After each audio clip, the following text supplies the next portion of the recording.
अस्सलाम वालेकुम dear students. आज का हम लोग रिडक्शंस के टॉपिक्स पढ़ रहे थे। आज हमारा रिडक्शन का लास्ट टॉपिक है reduction involving single electron transfer. इसकी डेफिनेशन आपके सामने मैंने यहाँ लिखी है कि ऑर्गेनिक केमिस्ट्री में हम सिंगल इलेक्ट्रॉन ट्रांसफर वाली रिडक्शन को क्या डिफाइन करते हैं। जैसे कि इसके नाम से जाहिर है, एक इलेक्ट्रॉन जो है वो एक डोनर कंपाउंड से या एक डोनर सब्सटेंस से किधर जाता है, एक ऑर्गेनिक सबस्ट्रेट की तरफ जाता है। यानी एक सब्सटेंस ऐसा होगा जो इलेक्ट्रॉन देगा और दूसरा ऑर्गेनिक सब्सटेंस होगा जो इलेक्ट्रॉन्स को एक इलेक्ट्रॉन को रिसीव करेगा। तो ये वाली रिडक्शन दूसरी रिडक्शन से डिफरेंट है जो हमने पहले पीछे पढ़ी है, सोडियम बोरोहाइड्राइड या लिथियम एल्यूमिनियम हाइड्राइड की।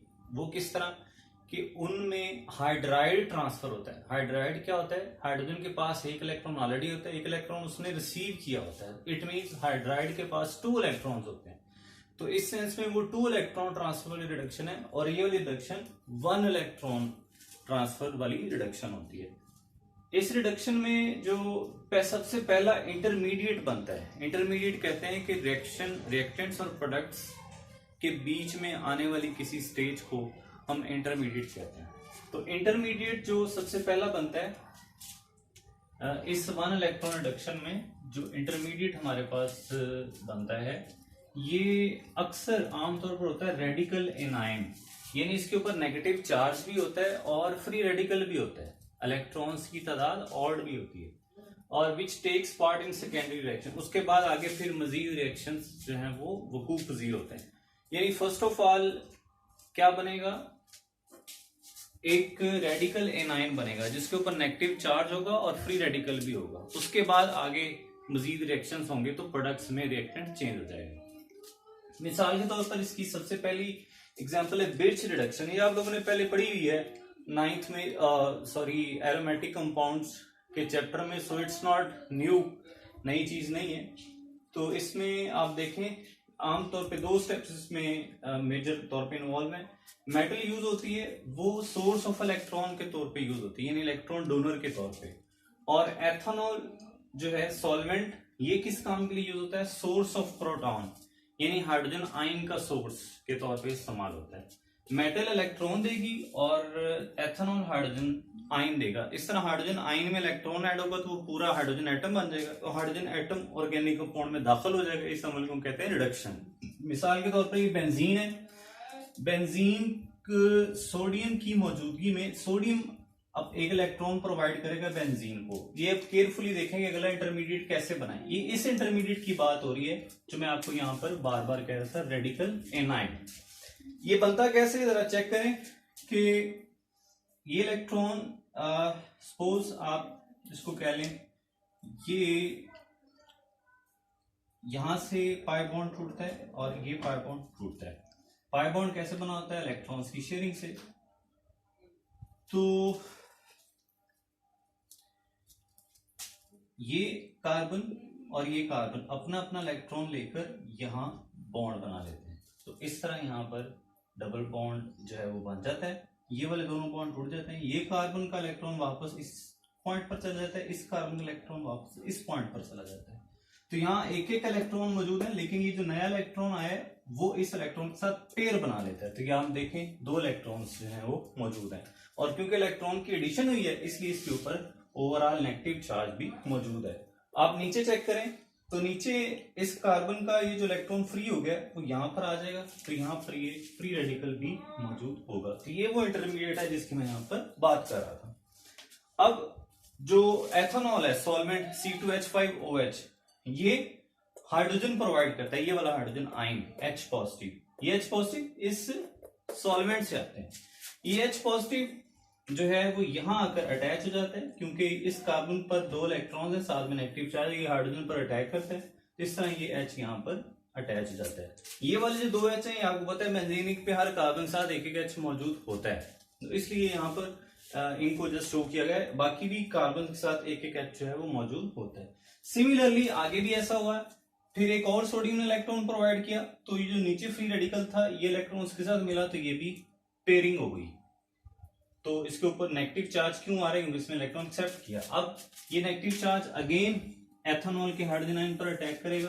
तो ये H भी यहाँ पर आकर अटैच हो जाएगा। तो इस तरह हमारे पास प्रोडक्ट बनता है 1,4 डाइहाइड्रोबेंजीन। पोजीशन 1 पे हाइड्रोजन लगता है और एक पोजीशन 4 पे हाइड्रोजन लगता है। तो नेक्स्ट हम अगली एग्जांपल्स को चेक करते हैं।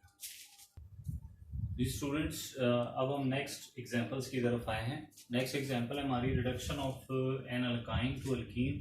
ये बड़ा मशहूर रिएक्शन, ये एफएससी में भी आपने पढ़ा हुआ है और बीएस में भी कई बार पढ़ा होगा कि एक अल्काइन है, उसको सोडियम और लिक्विड अमोनिया की मौजूदगी में -33 डिग्री सेल्सियस पे अल्कीन में ये चेंज जाती है, ट्रांस अल्कीन में। इसका मैकेनिज्म भी सिंगल इलेक्ट्रॉन ट्रांसफर की रिडक्शन को फॉलो करता है। आप देखें, ये एक अल्काइन है, इसमें जो सोडियम है ये एक्चुअली एक इलेक्ट्रॉन प्रोवाइड करता है अल्काइन को। तो ये इसका बॉन्ड टूटता है, बॉन्ड 2 इलेक्ट्रॉन्स की वजह से बना होता है। एक इलेक्ट्रॉन इस कार्बन पर चला जाता है और याद रखें, जब आपने एक इलेक्ट्रॉन की मोशन शो करनी है तो एक ऐसा एरो बनाना है जिसकी सिर्फ एक साइड का आपने हेड बनाना है, दूसरी साइड का हेड नहीं बनाना, सिंगल साइड का हेड बनाना है। इसी तरह ये दूसरा इलेक्ट्रॉन इधर ट्रांसफर हो गया तो दोनों कार्बन पर एक एक इलेक्ट्रॉन हो गए। ये इलेक्ट्रॉन दोनों में से किसी एक कार्बन के साथ आकर अटैच हो जाता है। तो ये यहाँ पर सपोज ये 2 इलेक्ट्रॉन्स जो हैं वो एक कार्बन का था, एक ये वाला इलेक्ट्रॉन यहाँ आकर ऐड हो गया। इस वजह से इस कार्बन पर आ गया नेगेटिव चार्ज। इस कार्बन का इलेक्ट्रॉन जो इस बॉन्ड के टूटने से फ्री हुआ है, ये वैसे का वैसे मौजूद है। अब पिछले ही एग्जांपल की तरह हाइड्रोजन आयन कौन प्रोवाइड करेगा? अमोनिया जो सॉल्वेंट है। अमोनिया से हाइड्रोजन आयन जो है वो प्रोवाइड होता है। ये कार्बन का जो इलेक्ट्रॉन पेयर है ये हाइड्रोजन आयन पर अटैक करता है। इस तरह हाइड्रोजन का कार्बन से बॉन्ड बन जाता है। याद रखें, जब हमने 2 इलेक्ट्रॉन्स की अटैक को या मोशन को शो करना होता है तो हम पूरा एरो बनाते हैं इस तरह, और जब हमने एक इलेक्ट्रॉन की मूवमेंट को शो करना है फिर हम इसका आधा हेड बनाते हैं, आधा हेड नहीं बनाते। तो इस तरह अब नेक्स्ट एक और सोडियम एक इलेक्ट्रॉन प्रोवाइड करेगा, तो जो कार्बन फ्री रेडिकल था ये भी इलेक्ट्रॉन पेयर हो जाता है और फिर ये एक और हाइड्रोजन आयन पर अटैक करेगा। तो इस तरह दूसरा हाइड्रोजन भी इसके साथ आकर अटैच हो जाएगा, ट्रांस अल्कीन बन जाती है। इन दोनों एग्जांपल्स और इवन जो अगली एग्जांपल है इसको भी आप कह सकते हैं dissolving metal reduction. Dissolving metal reduction यानी मेटल डिसॉल्व हुई होती है सॉल्वेंट। ये तीसरी एग्जांपल है वर्ड्स रिएक्शन। ये भी आपने कई बार पढ़ा है। अल्केन्स की सिंथेसिस के लिए अल्काइल हैलाइड से सोडियम की मौजूदगी में अल्केन्स बन जाती हैं। इसके मैकेनिज्म में भी यही चीज आती है कि अल्काइल हैलाइड का बॉन्ड इस तरह ब्रेक डाउन होता है, एक इलेक्ट्रॉन हैलाइड का वापस उसके पास अल्काइल ग्रुप इसके पास चला जाता है। तो ये इलेक्ट्रॉन अल्काइल ग्रुप के साथ आकर अटैच होता है। इस तरह अल्काइल के पास 2 इलेक्ट्रॉन्स और इलेक्ट्रॉन की एडिशन की वजह से इसके ऊपर आ जाता है नेगेटिव चार्ज। एक्स का इलेक्ट्रॉन वापस उसके पास वैसे ही चला गया। अब ये नेगेटिव जो रेडिकल बना है, एनाइन बना है, ये अटैक करेगा आगे एक और अल्काइल हैलाइड पे। आपको पता है हैलोजन पर पार्शियल नेगेटिव और कार्बन पर पार्शियल पॉजिटिव होता है, तो ये पार्शियल पॉजिटिव पर अटैक करेगा। इस तरह आर आर का आपस में बॉन्ड बन जाएगा। ये बॉन्ड पूरे का पूरा ब्रेक होकर एक्स के पास चला जाएगा। इस तरह एक्स के ऊपर आ जाएगा नेगेटिव चार्ज। ये दोनों बॉन्ड के इलेक्ट्रॉन इसके पास शिफ्ट हो जाएंगे। तो नेक्स्ट ये मेन इंपॉर्टेंट बात यही है, इलेक्ट्रॉन यहाँ पर आकर एडिशन हो रही है। सिंगल इलेक्ट्रॉन रिडक्शन का मेन इंपॉर्टेंट बात ये। अगले वाले जो स्टेप्स हैं ये जस्ट इस इक्वेशन को बैलेंस करने के लिए यूज किए गए। तो हम नेक्स्ट एग्जांपल की तरफ चलते हैं। जी स्टूडेंट्स, अब हम चौथी एग्जांपल की तरफ आ गए हैं जिसका नाम है फिनाकोल कपलिंग रिएक्शन। एक्चुअली इसका प्रोडक्ट बनता है फिनाकोल, और कपलिंग कहते हैं जब 2 मॉलिक्यूल्स आपस में एक दूसरे के साथ मिल रहे हो, तो इस अमल को हम कपलिंग का नाम भी देते हैं। तो ये कीटोन जो है ये मरकरी मैग्नीशियम और मरकरी का अमलगम यानी मिक्सचर, इसकी मौजूदगी में चेंज हो जाता है एक फिनाकोल में, इसलिए इस रिएक्शन को फिनाकोल कपलिंग रिएक्शन कहते हैं। इसके मैकेनिज्म में भी सिंगल इलेक्ट्रॉन ट्रांसफर आता है। जैसे कीटोन है तो मैग्नीशियम, इसके वैलेंस शेल में 2 इलेक्ट्रॉन्स होते हैं, तो एक इलेक्ट्रॉन ट्रांसफर होता है यहां से कार्बन को, सॉरी एक इलेक्ट्रॉन के ट्रांसफर को हम आधे हेड से शो करते हैं। तो कार्बन को ट्रांसफर होता है, अब यहां से सॉरी ये गलत हो गया क्योंकि ये पार्शियल नेगेटिव पर आते हैं ओ पर। यहां से ये बॉन्ड टूटेगा, ओ और सी का बॉन्ड, एक इलेक्ट्रॉन ओ पर शिफ्ट और एक इलेक्ट्रॉन सी पर शिफ्ट। तो ये जो ओ वाला इलेक्ट्रॉन है ये दरअसल बॉन्ड बनाता है मैग्नीशियम के एक इलेक्ट्रॉन के साथ, यानी ये इलेक्ट्रॉन यहाँ जाकर मैग्नीशियम के इलेक्ट्रॉन के साथ बॉन्ड बना लेता है। तो इस तरह O का मैग्नीशियम से बॉन्ड बन जाता है। तो इट मीन्स मैग्नीशियम ने एक इलेक्ट्रॉन अभी दिया है, दूसरा इलेक्ट्रॉन उसके पास है, तो ये सिंगल इलेक्ट्रॉन ट्रांसफर है। तो इस बॉन्ड का ये वाला इलेक्ट्रॉन वापस कार्बन के पास मौजूद है, इसलिए कार्बन के साथ दोनों R डैश वैसे आ गए और O के साथ Mg। अब ये भी फ्री रेडिकल है, ये भी फ्री रेडिकल है, दो फ्री रेडिकल है। अब एक दूसरा कीटोन आता है और इसकी भी एडिशन मैग्नीशियम के साथ वैसे ही होती जैसे पहले की हुई, कि मैग्नीशियम का ये जो इलेक्ट्रॉन है ये ट्रांसफर होगा ऑक्सीजन के साथ। किस तरह? CO का जो डबल बॉन्ड है ये बॉन्ड टूटेगा, एक इलेक्ट्रॉन O का इस मैग्नीशियम के इलेक्ट्रॉन से मिलकर बॉन्ड बना लेगा। यू मैग्नीशियम का O के साथ बॉन्ड बन गया। अब ये देखें मैग्नीशियम का O के साथ बॉन्ड है और ये इलेक्ट्रॉन जो यहाँ पर मौजूद था पाई बॉन्ड का, ये कार्बन पर वापस आ जाता है। इस तरह कार्बन पे फ्री रेडिकल आ जाता है। ये दोनों फ्री रेडिकल जो कार्बन के मौजूद है आपस में मिलकर बॉन्ड बना लेते हैं, ये फ्री रेडिकल इस फ्री रेडिकल से। और अगले स्टेप में हाइड्रोलिसिस होती है। हाइड्रोलिसिस से ये जो मैग्नीशियम है ये मैग्नीशियम हाइड्रोक्साइड बन के रिमूव हो जाता है, यानी वाटर के दो वाटर यहाँ इस्तेमाल होते हैं, दोनों वाटर के OH मैग्नीशियम से मिल जाते हैं। इसके साथ मैंने नेगेटिव साइन लगाया, इसका मतलब ये रिमूव हुआ है। और जो वाटर के दोनों H हैं वो O के साथ आकर अटैच हो जाता है।